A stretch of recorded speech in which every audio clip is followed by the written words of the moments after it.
we started this series recently. We're calling it Behind Closed Doors. And, the function of our business, we get the privilege to interact with really exceptional people all day long on all sides. And so much is said that really changes our perspective and informs us and how we do things every day, just kind of knowledge being dropped. And we feel like it's a bit unfair that all this happens behind closed doors or on Zooms like this. And so there's two things that you've said to me over the years, in addition to a bunch of other stuff that have really stuck out. And I'd say they're super simple, highly effective. And I'd love to hear you talk about what they mean, because I would just not do a good job of that, other than the fact that I've used them very effectively. The two things are, once you told me share the dilemma, and at another time you told me make it personal. I've used those things numerous times. I think when we spoke last, you said you have about 6 to 10 of these, I'll call them Fialkow isms. I'm hoping to, get all of them over my lifetime, but I'd love to hear you unpack, share the dilemma, what it means, how people should use it, and make it personal. Wills, first of all, thank you. And to start with, congratulations on yours and your partner's success of your fund, and a deep appreciation and thank you for making the entrepreneur program at Colgate so successful. For a little school in the middle of the upstate New York frozen tundra, you've made Colgate a really great environment for young people to build businesses, giving them the things that they really need, which is support, mentorship, encouragement, and helping to build an ecosystem around them that allows them to succeed. And the proof is very obvious. There's been a lot of great businesses, which we just talked about, that have come through Colgate through the students. And that builds a replicable model that really improves the quality of the whole experience, and most importantly, sets students up to be successful, whereas they thought that they were going to the middle of the woods. The reality is they're going to one of the really great, network and ecosystems of Colgate University to build companies. So you asked me in 5 minutes or less to try to distill down some of the ideas that I've, tried to encourage our team, myself, our founders, and folks to follow. And the first two that you asked me about, I'm going to add to the list. Okay, so bear with me as I go through these. Let's call them, for lack of a better word, Davidisms. Okay, and so today is my birthday. So oh man, I'm doing it on my birthday, and I wanted to show you some of the things that I got. I got an egg sandwich that I haven't eaten yet, even though it's 4 o'clock. I got chocolates, which I'm very excited to eat. I got a bottle of wine, which maybe I'll drink later. A friend who's the founder of DraftKings sent me a box of goodies. So I've had a pretty good day today, so I'm very excited. So here are some things to think about. And the goal of making these precise is not because these are absolute, but we can keep them straight and simple, and it's helpful for people to think about. The first one is that no one's spared. By that, I mean, problems come to everybody, every family, every entrepreneur, every founder, every investor. Everybody has issues, and we should all feel comfortable in the imperfection of being humans and understand that bad stuff happens to people all the time. And it's not when it happens, it's how you deal with it on yourself and how much empathy you have for others to help them. The second thing is, with power comes responsibility. If you have the opportunity to do the right thing, we encourage you to think about what you can do to improve the quality of the lives, the quality of the experience, anything you can do for others, because you have the power within you to do that. And certainly being part of our network and ecosystem, we improved it. The third one is just a reality. Adversity does not teach character, it reveals it. What I mean by that is that you really need to understand that when stuff happens, it's how you respond and how those around you respond that really defines who you are as a person, who you are as a founder, who you are as a partner, etc. Because things will happen. The fourth one is don't keep score, pay forward. Don't worry about whether you get paid back. If you have the opportunity to help others in any way at all, make sure that you do it. The fifth one is one that I've struggled with in my life, which is just because you can doesn't mean you should. Don't do everything. Have a curated view on what's important and what becomes your focus.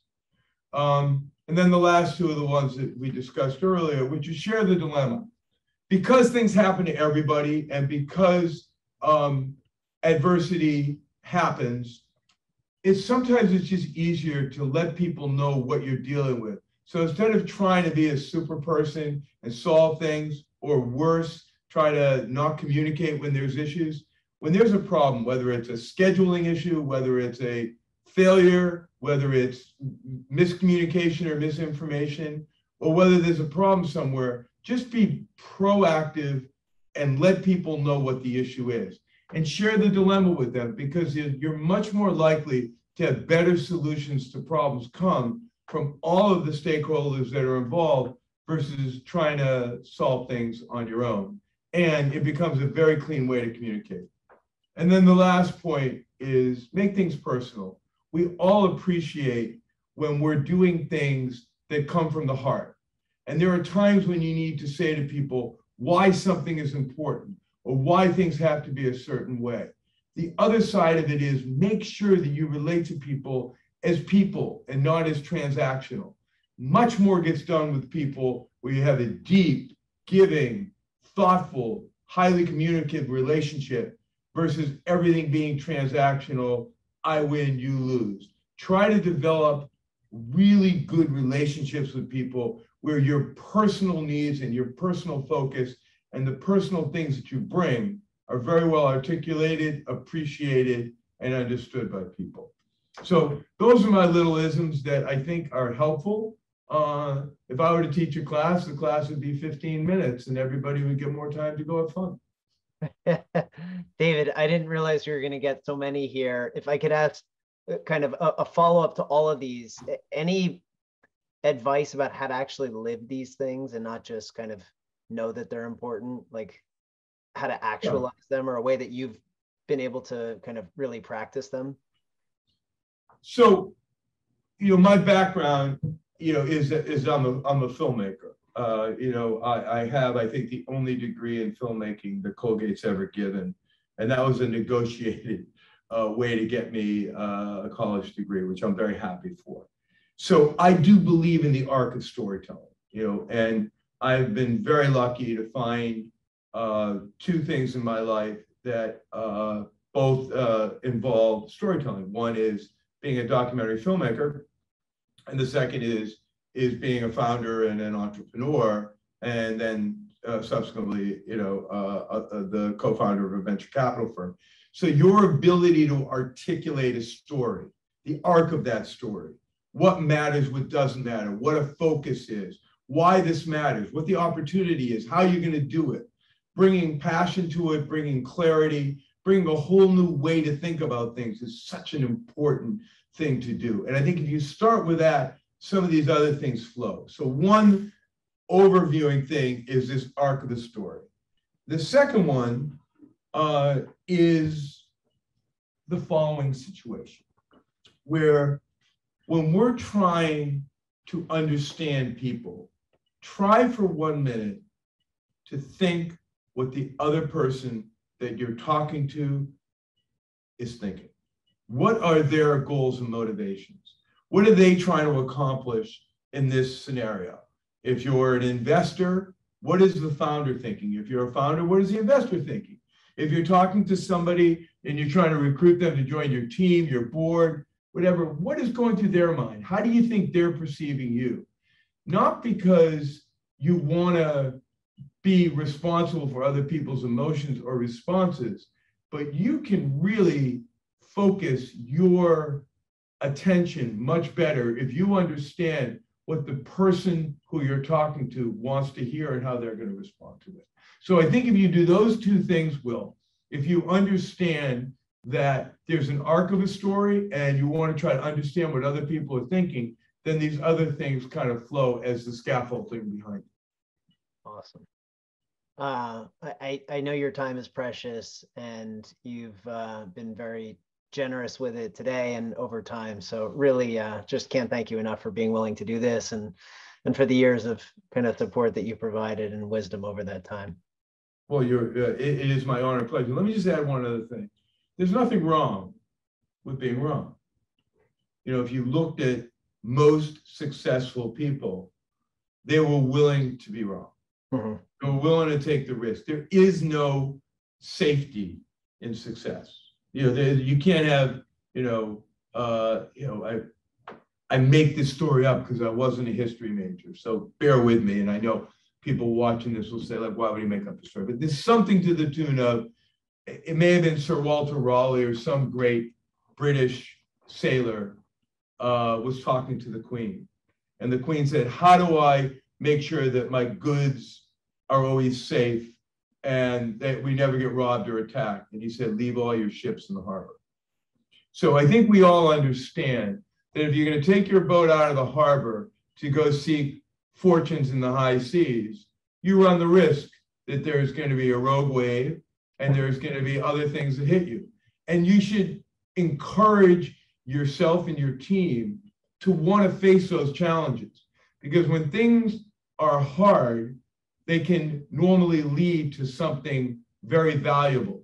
And if you seek safety or you seek an easy solution, think of what you've just said.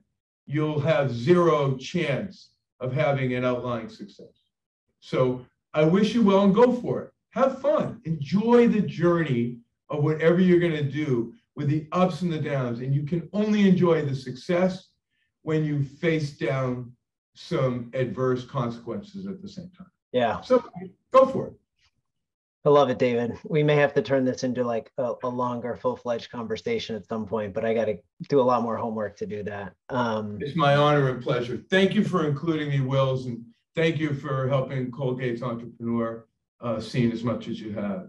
Go Gate. All right, David. Take care. Bye-bye.